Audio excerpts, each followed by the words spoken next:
Welcome to Sound Leadership with DJ, the podcast that explores all things leadership. If you're interested in learning from the best and the brightest mind in the world of leadership, you've come to the right place. Today's guest is a very special guest, Dr. Pete, the executive director of a 179-bed nursing home in Columbia, South Carolina. He comes to us with a diverse background as a respiratory therapist, a combat medic, and a nursing home administrator. See, Dr. Pete's leadership journey has been a diverse one, but he calls it rewarding. Join us as we dive into Dr. Pete's leadership style and its impact on those he has led.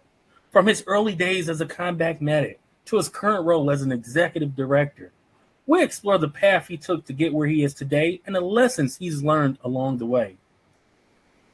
As an experienced leader and mentor, Dr. Pete has a wealth of knowledge to share with you. He's going to talk to you today about how to become the best version of yourself, navigate your personalized journey, and achieve your respective destiny while impacting social change. He's here to discuss success and failures that he's had along his journey.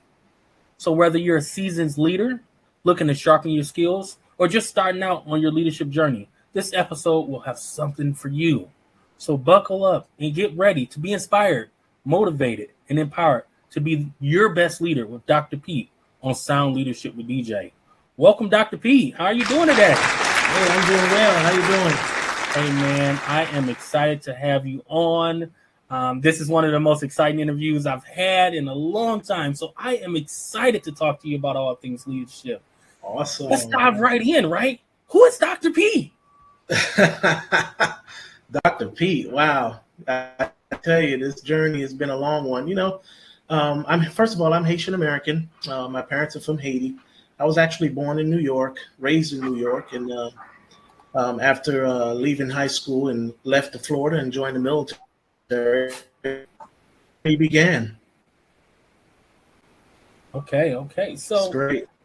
How did we get doctor in front of our name? I'm just gonna dive right in. How do we get the doctor in front of our name? Talk to us about your background, right? Because it's a prestigious thing. So talk to us about that. Well, to be quite honest, my journey in the beginning was to be a surgeon. I joined the military to become a surgeon. I wanted to be a surgeon growing up, and life has its way to push you out of things, and life happened.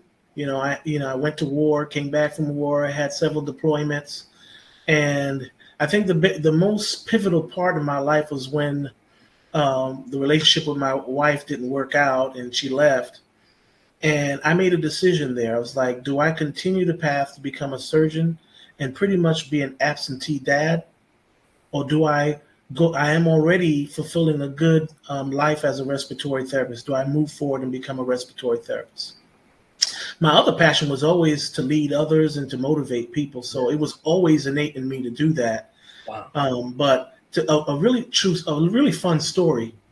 It took me 25 years to get my shit. 25 years. I started in 1989. Okay.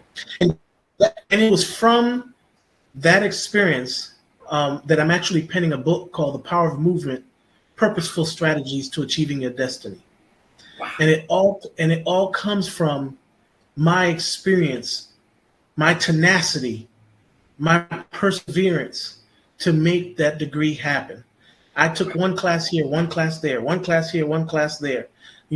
Rogue children, take a break. After they get back straight, go back to school, and then finally in 2014, I got my bachelor's. Wow. Then I went right into a master's. And then I said, I'm done with the master's. I'm good with the master's. And I would stay with a master's degree. And my intentions with the master's degree was to be a COO of a hospital. Okay. But I was already in long-term care, so it felt like I was being counterproductive, going against the grain. So I fit, and so I remained in long-term care. The reason why I got my doctorate was really for retirement. because I can do everything I'm doing right now with a master's, but Yeah, I got definitely. a doctorate to be able to teach Okay.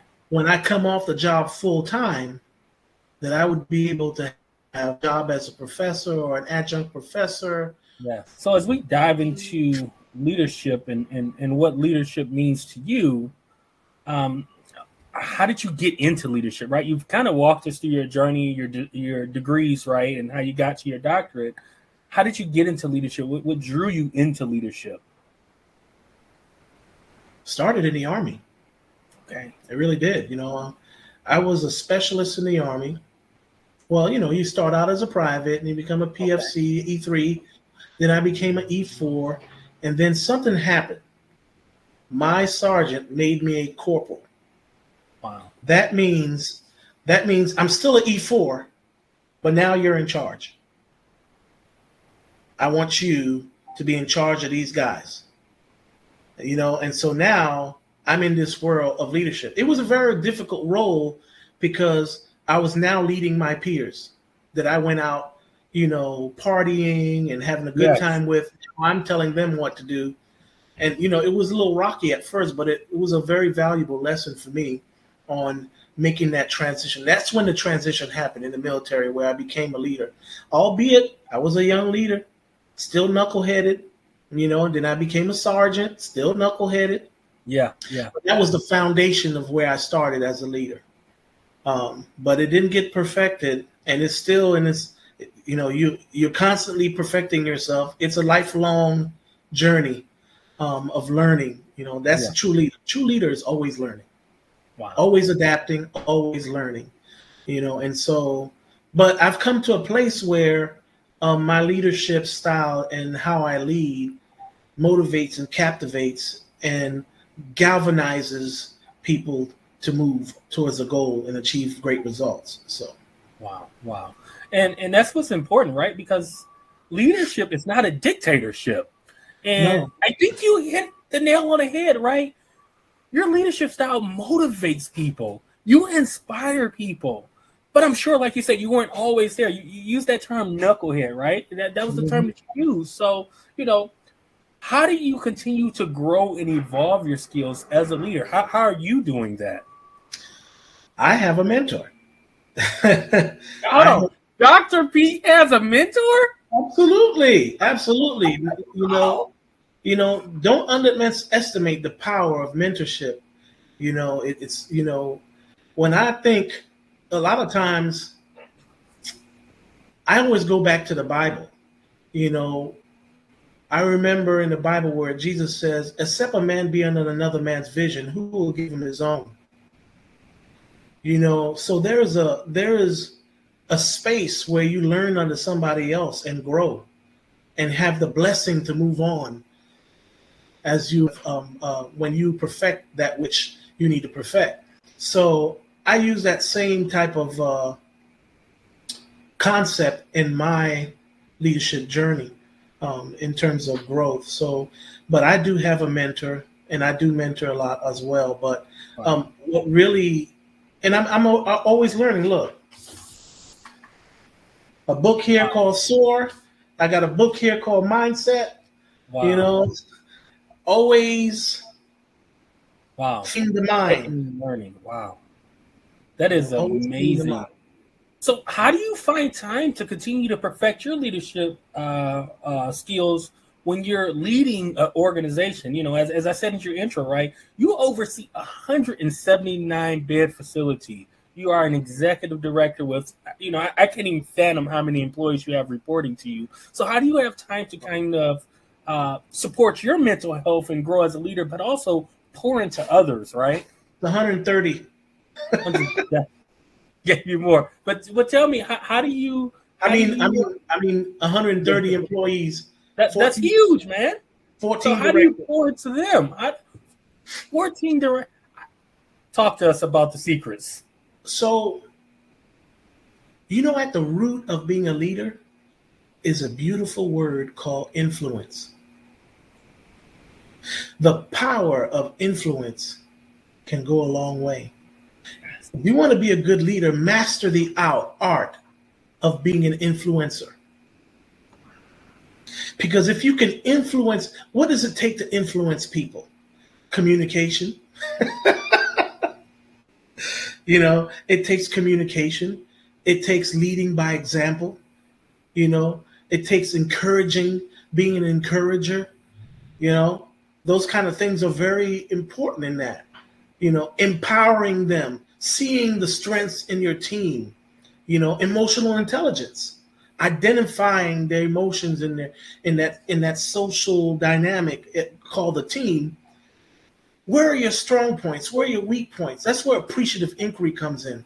Let's look at the strengths. Let's look at the strengths. What are you good at? I'm going to use you where you're good at so I can build you up while I help you where you're not so good at and still build you up. You see? So as a respiratory therapist, as a nurse, when we run a code, yes, I could start an IV. Yeah. But the lady beside me may not be able to start an IV. Are you going to have her start an IV and demoralize her? You're going to put her where she's good at, not only for her sake, but for the sake of the person you're helping. But you're going to make a mental note. Okay, we need to train her on doing IV so that she can be ready, and that'll give her another skill and it'll make her more marketable. So those kind of things. Not all RTs can intubate. I happen to be good at that. So I'm not going to put you on intubation. I used to take students. I said, look, I'm going to give you one try. This is a code. I'm going to give you one try. If you don't get it, I'm going to have to go in and get it. But we're going to work on it on a mannequin. Boom. So I build them up. It's influence. All of that is influence. It's wrapped up in that beautiful word called influence. Wow. Provide feedback, constructive feedback. Yes. Is a form of influence, if you ask me. Wow. Because you're helping them grow. You're giving them constructive feedback on what they're doing to help them improve. That's influence. Wow. I've never heard nobody break it down that way. So I am grateful to learn something new from you just in that segment, right? So you talk about influencing, you talk about communication, constructive criticism, and just your various different ways that you help to that you lead. When you think of leadership and you look to your leader, what qualities are you looking for in a leader? Good question. You know what? Being approachable. I've been around leaders where they're not approachable. And for me, all my staff know that they can come to me. My team knows that we can have difficult conversation and we're going to be all right as long as we don't attack character. But you get some leaders that attack character. They attack you. They're attacking you. The numbers are not going that way. What are you doing there? You guys are horrible. We got to turn this thing around or we're not going to make it. Our numbers are down. Whoa. We're on the same team. Yes. That's not influence. Yes. And so what I look for in a leader is that ability for them to be able to connect on a level that promotes growth in me. And I recently told that to my boss. I told him, I said, you know what? When it comes to moving people and building teams, I got that. But what I appreciate from you is that you help me balance myself out as an operator, learning the numbers and really because I'm a clinician at heart. Those numbers, I stare at it for hours before it makes sense to me. And you have helped me grow in that area. And he was like, well, Dr. Peter, I appreciate you for saying that. I was actually the opposite. I was good at numbers, but I was losing the people. And he said he hired a coach. Wow. So something in that, huh? Yeah. And I was telling you earlier that my DON, was a little upset today. And I talked to her. I said, look, as a director of nursing, you're not just managing the clinical side of things. You're also managing people. You got to galvanize your people. Get them on your side. Get buy-in. Hold huddles. talk to them, you know, do role play, skits on things you want to see, make it fun, you know. And so, what I look in a leader, I look for them to be approachable. That's so hard. A lot of them are not approachable. It Yes. doesn't have to be that way. Listen. We want to please you. We want to please you. Yep. And I told my boss, I'm gonna make you look so good. My job is to serve you. I'm gonna serve you, and I'm gonna serve my people so they can serve me, serving you. And you're gonna shine at the corporate office. Yes. The last role I was in before I joined SMK, my boss would say all the time, there are two type of leaders, right? There's the leaders who can get stuff done, but they're leaving a trail of bodies behind them in the pathway. And then there are the leaders like he was, right, who led by example, who was exactly like you, right? Approachable, played to your strong suits and helped you move things forward. Is his exact words, and you know who he is, right? That was his exact words, and I see that in you, right? And I will say you are motivating me to grow. I know you're going to motivate our viewers to grow. And I think the team that you're working with should be excited and grateful to have you, right? To have you as a leader who, has sought to continue to learn and grow. Because like you say, not many leaders do that. Some people get to that stop, they get that terminal degree and say it's terminal for a reason. I'm not doing anything else. Right? But you didn't do that. You kept going and you continue to learn so that you can pour in other people. But Yeah. To this point, we've talked about successes. I don't think people know leaders fail. Yeah, hold on. Let me share one more thing before you go into that. Okay. The other thing other than influence that is important for a leader is vision. What are you leading without a vision? Where are your people going? They have to have a vision. There How do you get them has to to buy be a into that goal, vision? huh? How do you get them to buy into that vision as a leader? Because their vision is not your vision and vice versa. So how do you do that? I'm glad you said that. If their visions don't align, then they don't belong. Understand? No, How do you bring them along? How do you bring them along before you make that decision? Here's the thing.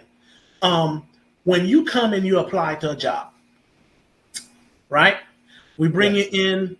We do all our due diligence to make sure that you're a quality employee or associate or partner, whatever the company calls it. And you come in and you go through this orientation process. The orientation process is to get you accustomed and acclimated to all things in that company. It is at that time that you need to assess your internal vision alignment with the vision of the organization. If it doesn't align, hey, you have a responsibility or right to leave with no, we can part ways or you can part ways. It's all good. You within your 90 days. That's what that's for. That's there for us to kind of see if we mesh and we have the same vibe, we have the same click. Can you imagine a construction worker coming to work at the facility as a nurse? Your vision don't align. You got to go someplace where your vision align. And I say this all the time. And I've said this to my staff recently. We had a meeting. I said, if you don't have love in your heart and you can't show kindness and you don't care, you're in the wrong profession. Powerful. So, but there is a part where you can put vision in people, inspire them. That's where inspiration comes in, where you can inspire them and show them what the vision is about and why it's important. How does it apply? How does it apply to the communities or all the stakeholders involved? And then they may get further buy-in. See, adults learn by understanding the why. According to Bloom's taxonomy, a lot of times when we're learning, we like to know the why. Can you explain why are we doing this way? When I know the why, then it gets embedded into my memory. Then I can see if it fits in my heart. Wow. You see? So what is my vision? My vision is to lead leaders and to help individuals identify their destiny so that they can impact social change. As a nursing home administrator, do you think I'm doing that? Yes, yes, yes. My vision aligns, my Yes. personal vision aligns with that of the organization. I'm changing lives, impacting social change because these residents in the nursing home are also part of the community. They're going to go back into the community. The staff live in the community. So when I help them, they go back in the community and be an asset to their environment rather than destruction. Vision, Man. vision, vision is important. If you Yes. don't have vision, what are you fighting for? What we have to have the vision. Yes. All Dr. right, Pete. I'm sorry. Now you can go into the fed part. Dr. Pete, I'm grateful to have you on Sound Leadership with I DJ. appreciate it. And I'm enjoying this. Yeah, I love it. it's you're sharing your vision, but we I started to ask you about failures, right? Because we have all failed. And I'm the first to tell people, I graduated high school with a 0.7 GPA, number 67 out of 67, right? That's verified, fact checked, Detroit, Michigan, product of DPS. It happened. But I didn't let that failure stop me from sitting where I am now, right? I Right. used that failure to springboard me forward because what people told me? I wouldn't be successful. I wouldn't be where I am today. I used that as motivation to move me forward. Can you tell us about a time that maybe you failed or somebody counted you out and you used that to move you forward so you can be the leader that you are today? Well, I was with a large nursing home company in the southeast, and I was a respiratory consultant for them.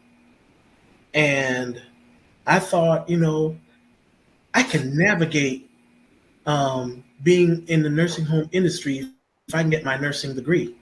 So I found a school out of Alabama that would take my respiratory degree and bridge me to a master's in clinical nurse leadership. But I could do it online with the exception of some clinical that I would need to do, and I couldn't. And the dean told me that I could not do it all on the weekend.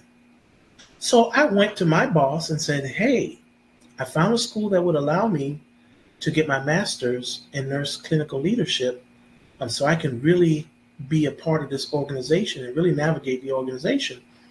But the only thing is, there would be some days that I would need to do clinicals, but I could always make my hours because I make my own hours anyway, being a consultant." "Oh no, we're not going to be able to do that. No, we're not going to let you do that." I was so hurt. So I went back to the drawing table, and I had a nurse that used to work for me, and her mother was a dean at a school. I think it was American Public University. She was high up there. She had about 300 staff. And I used to go to their house, and I used to cook at her house. And she said, "Why don't you come to my school? It's only about 200 and something a semester hour." I said, "Really?" "Yes, it's for veterans." I said, "Okay." When I went to that school, before I can apply, I had to do a personality assessment. That was the pivot.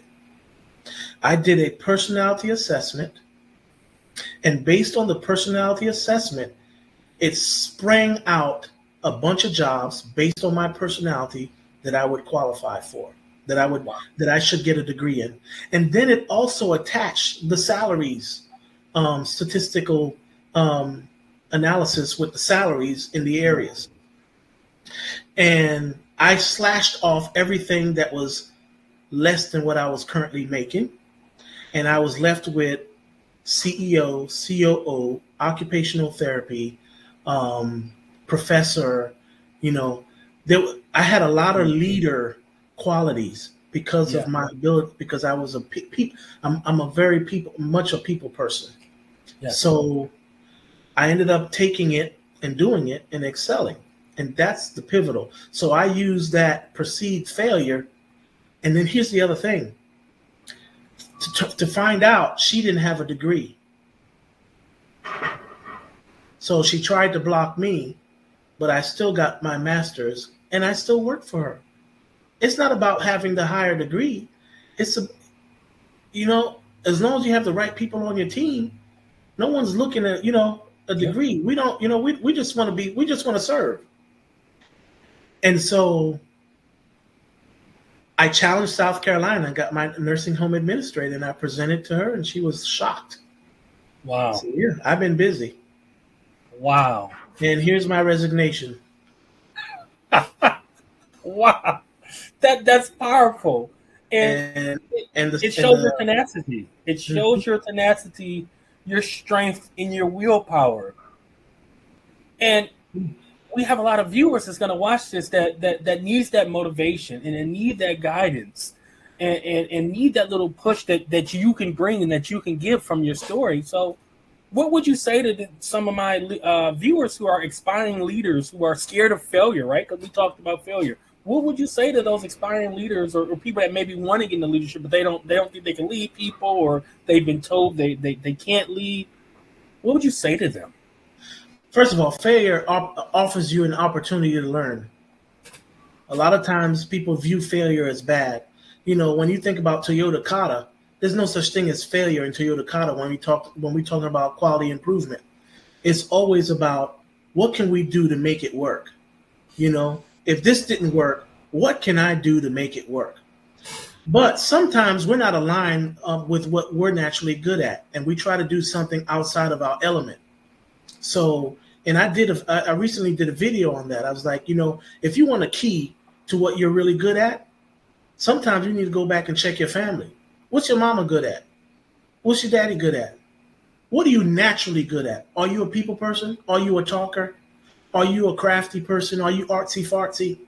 Can you draw really well? Are you musically inclined? Like and you can know the key but just by hearing it, and it's a C sharp. Boom! As soon as you hit the Woo! key, you know, perfect tone, perfect pitch. You know, Yes. So a lot. My daughter is very good with art, so she's working on that. So my wife is number person, so she works with numbers. Guess what her mother's good at? Numbers. So a lot of times we try to go outside out what we're naturally good at, and it causes a lot of friction. It's not necessarily that you can't do it. You can do anything you put your mind to. But sometimes you'd have better fulfillment and more joy doing something you love and you're good at. A little birdie told me that you are a mentor and a coach yourself, and you're getting ready to launch your own website and things. So, can you talk to me about your mentorship program or your coaching program and what it is that you do and how you continue to pour into others? Oh, okay. So I have a website, imdrpete.com, imdrpet.com. And on that website, I have several products. One of them is one-on-one coaching with leaders or with other individuals that are seeking to find where they fit or need clarity on their goals. I can help you get clarity. We can drill down. I can drill down way deep into your family, where you're from, what you're doing, what your failures were, what kind of. Because a lot of times trauma keeps us from moving forward. Yes. Trauma can be a part of that failure that you're experiencing because you're holding on to that trauma rather than letting it go and moving forward. And so trauma is a big issue. So we can delve into that. I also have a group session that I'm getting ready to launch where several leaders can come. If you're a young leader and you want to come together, and we're going to talk about topics like emotional intelligence, servant leadership, appreciative Ooh. inquiry, constructive feedback, effective communication, conflict resolution, how to resolve conflict, and in a group setting with like-minded leaders where we can, Yes. um, Yes. have the community of those in leadership to help us. And then there's the motivational speaking engagement and stuff like that. And I'm currently working on a book called The Power of Movement. And that power of movement stems right from my tenacity to get my doctorate degree. You see, energy is movement. And a lot of times, energy is designed to do the work based on its name, right? Thermal energy, you know, um, nuclear energy, Yes. right? All the different kind of energies. But the one I like to deal with is the potential energy. It's got ability to do the work. It's in the position to do the work, but it's not. Which one are you? Do you have the potential and you just sitting there? Potential is just that. Nothing happens. You don't get a product. But when it does the work, it is named after the work it does. Right? When we talk about energy and science. And that's actually how I start my book. And then we move on to other things. But yeah, so that's where my website is. And I'm already coaching some, helping them. And I've helped somebody align, and he looks to see me every week. It's like every week, I don't miss this time. And he's taking notes, writing things down, and growing and growing. And he's having actionable things. Things are opening up for him. I think sometimes we need somebody, a mentor, a coach, not necessarily because you need them to get the work done. It kind of opens up your mind. It opens up your mind. You see the impossible possible. When you have somebody in your corner that is actually, see, let me give you one. We open your awareness. For example, think about your favorite car. I got it. You ever notice how the moment you start thinking about a car you want, that's all you see on the highway? Love it. What? Yes. What? Are you a magician? Or were the cars already there? The cars were already there, but somehow you have unlocked that part in your brain and the awareness. Now you are now aware. That's what mentorship and coaching can do for you. It's not so much that we got all this knowledge to show you how to do this. We're going to help lead you to where the information is. But what we're going to do is break that brain open and show you the possibilities and help you navigate that and find a solution and find goals and work that goal and make steps and check the boxes as you do the steps until you reach your goal. It's that awareness that helps. And that's what he told me. I said, I didn't do anything. I just made you aware. Now look at this. Now look at where you are. We see those cars all the time. We just weren't aware. That Maserati was there. Soon as I say I want a Maserati, that's all I see. Oh, there goes a black one. Oh, there goes a white one. Oh man, there's a red one. That one looks nice. It's always been there. Yep. Man, I love it, man. I've had just a joy talking to you, and I know that the viewers once they see this right and hear you speak and hear your passion for leadership, your passion for mentorship, man, they're gonna be flocking at your door. Let me run your website one more time along the screen. How can they reach you? Right? What's the best way to reach you? Obviously, you have your website. Is there email or LinkedIn, Twitter, Facebook? What's the best way to reach you? Well, my email right now is imdrpet@gmail.com. Perfect. So I'm Dr. Pete at gmail.com. That's also my ID on Instagram. I'm drpete.com. I'm Dr. Pete.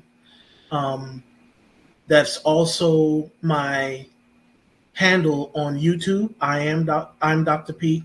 And Facebook is iamdrpete.com. Okay. So I'm on those. And LinkedIn, Dr. Peterson Merville. That's where we met. So yes. I saw you posting excellent leadership stuff. As I do, I'm a fan of leadership. If you can't tell, I love all things leadership. I am too. I love leading, and let me tell you, it's not always a walk in the park. It's not always a walk. It's hard. It's hard.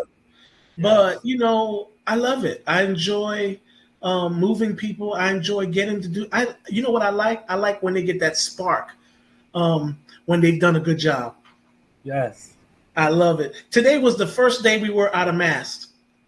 And I was going around my staff. I was like, oh, look at you. You look so beautiful. I've never seen your face before. And they was like, yeah, Dr. Pete, your beard is really nice. I was like, what a lovely smile you have. Now, don't mess up now. Stay social distance. Social distant and keep, doing the right thing so we don't get back in the mask. But, you're trying to make it fun for them to work. But there's another side, accountability. As a leader, what gets monitored gets done. I love it. And I'm gonna leave this with you. Yesterday in my meeting, I told my staff, you guys are overwhelmed. There's no doubt about it. And I pile more things on you, and you've got a lot of things to do, and you get overwhelmed. But progress is all I'm looking at. You only eat one. You can only eat an elephant one bite at a time. In the army, I think it was the Army Corps of Engineers, but it dates back to France. There was a saying that says, "The difficult we do today, the impossible will just take a little longer."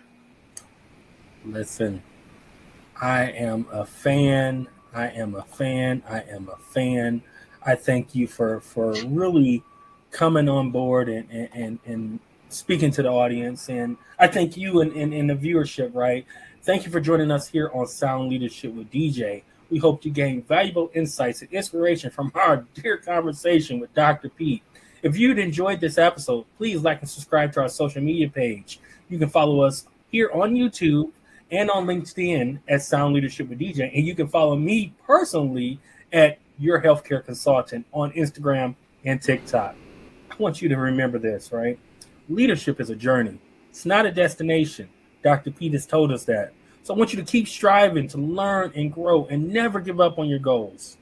We here at Sound Leadership wish you all the best on your leadership journey, and we hope that you will join us again soon for more great discussions on Sound Leadership with DJ.